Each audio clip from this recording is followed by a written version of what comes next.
do not know what to say to this, except this. For the last 20 years, the United States has spent trillions of dollars overseas in Afghanistan fighting a war, which we lost, by the way. We were told that the war was necessary anyway. It was necessary, the slaughtering of American sons and daughters on foreign soil, because we were fighting a noble cause to spread democracy in a tyrannical land, to free an oppressed people. So I'm going to ask those same lecturing politicians and media members a question now. When do we deploy troops to Australia? When do we invade Australia and free an oppressed people who are suffering under a totalitarian regime?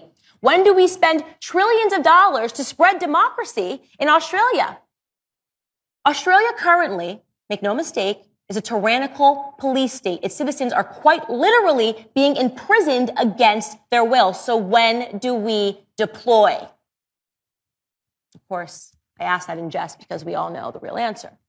What is happening in Australia under the guise of a virus, which, by the way, as of August 7, 2021, experts estimate the overall recovery rate is between 97% and 99.75%.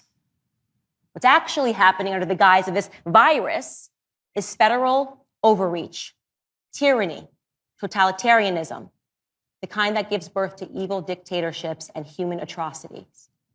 We are watching a replay of the early ambitions of Joseph Stalin, Adolf Hitler, Fidel Castro, Hugo Chavez. That is what is hiding beneath the guise of this fictitious, perpetual need to slow the spread. We all know some more truths. That what's happening in Australia was meant to happen here in America. That this current totalitarian administration is fighting tooth and nail to trample state rights and federalize America. And if it were not for Republican governors standing in the way, we would be similarly stripped right now of our most basic of individual freedoms. Can anybody, by the way, explain to me in simple sentences why the Australian government is any better or any nobler than the Taliban? Both groups believe that they have a right to oppress and a right to imprison people for their own good.